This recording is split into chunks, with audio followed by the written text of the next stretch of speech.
I have been fortunate enough to, just because of where I live in Ohio, I have been able to catch Big Boy, I think 6 times now on its, American 250 tour, and I heard one interesting question. When Big Boy was stopped in Ripley, New York, a little boy pointed and said, "Mommy, why does that thing have so many wheels?" And he wasn't pointing at the locomotive. When I turned and looked, he was pointing at the tender. And yeah, look at that thing. It has a lot of wheels, 7 axles. And in my brain, I'm like, well, because of weight. And I kind of left it at that, but that question, this was last month.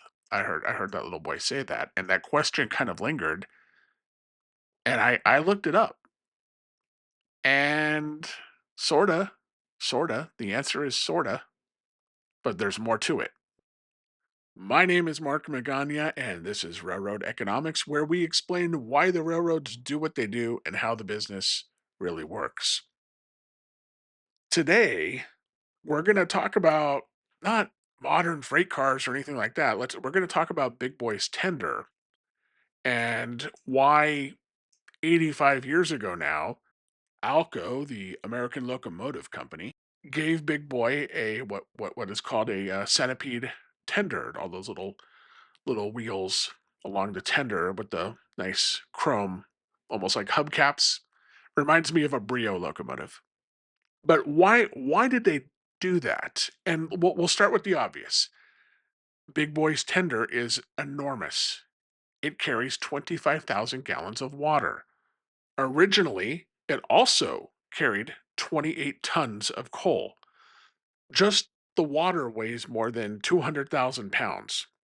Add all that coal on top of it, and the tender itself, like just an empty tender, now you're looking at over 400,000 pounds rolling right behind the locomotive.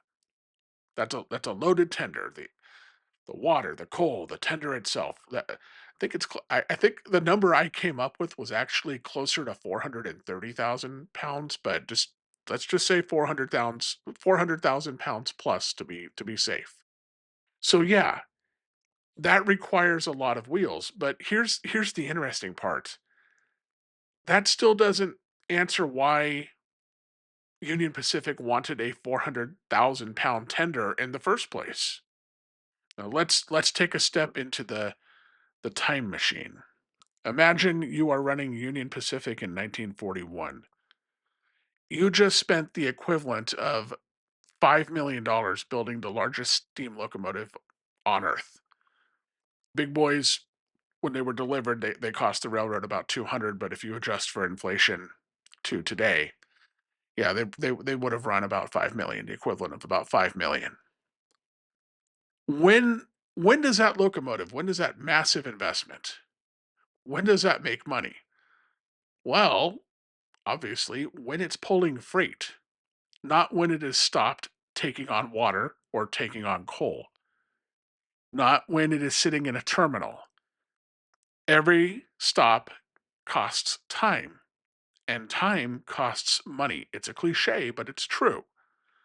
So management gave the design engineers a very simple objective: keep the locomotive running. That business decision immediately created an engineering problem. If you want the locomotive to travel farther between stops, you need more water, more coal, a lot more. Water weighs just over 8 pounds a gallon. So 25,000 gallons, that's a little over 208,000 pounds of just water. Suddenly, the engineers weren't designing just the locomotive anymore. They were designing a rolling water tower. And that's where the 14 wheels on Big Boy's tender come in. If you tried carrying all that weight on fewer axles, each axle would place dramatically more force on the railroad. More stress. More stress on the track means more maintenance, means more restrictions. So the solution could not be to carry less because then Big Boy would not have been moving. The solution was to spread the weight over more axles. But Union Pacific didn't simply stick the tender on a couple of giant trucks.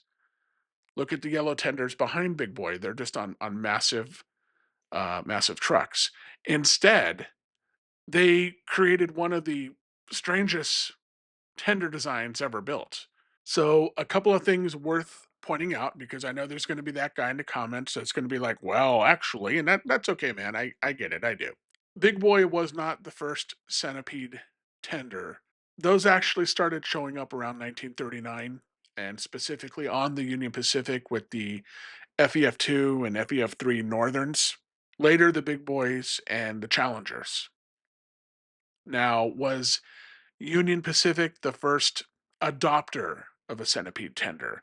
That's a little fuzzy, and I don't have a definitive answer. When you do a little research, a lot of people are like, "Yeah, Union Pacific was the first railroad to use centipede tenders," but all around that same time in the very late 1930s, you see them on Boston and Maine, New York Central, Northern Pacific. So I can't say that definitively, but they were absolutely an early adopter of these centipede tenders, and they ordered them that way to keep the train moving.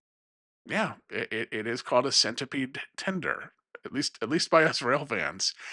And here's where this becomes very uh this enters my domain. This enters the domain of railroad economics. The tender wasn't carrying any cargo, it was carrying inventory. Inventory that was needed to produce the transportation. Think about Amazon, think about Walmart, even your local grocery store. Businesses carry inventory because running out is expensive. Union Pacific did exactly the same thing. Its inventory just happened to be water and coal. And the larger the inventory, the fewer the interruptions. The fewer the interruptions, the more productive the locomotive. The more productive the locomotive, the more freight it can move. And one more thing worth mentioning here, the tender behind Big Boy today isn't actually the one that it left the factory with. It originally belonged to Challenger 3985. I know that sounds shocking, but during the steam era, tenders were regularly swapped around as just another piece of operating equipment. To Union Pacific, they weren't museum pieces; they were just assets, just machinery. If another tender got the locomotive back into service faster, then that's what the locomotive would use. And interestingly, that's exactly why 4014 uses it today. So, why does the big boy tender have 14 wheels? Sure, because it's heavy.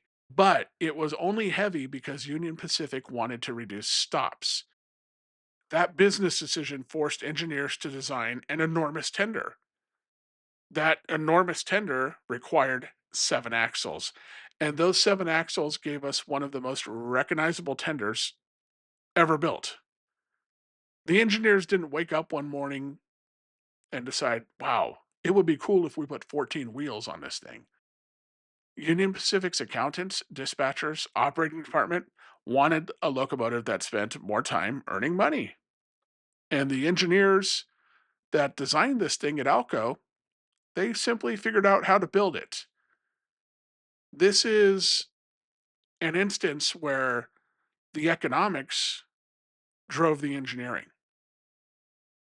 Just a quick reminder to everybody. I understand the business sides of things and what the stock is doing and the annual report and stuff like that. I am not some amazing railroad historian. I probably know a whole lot more than the average person, but not nearly as much as I'm sure some of you guys do. So in my research for this video, and this is one of the videos I've had to research more than any of the others, if I got something wrong, please let me know.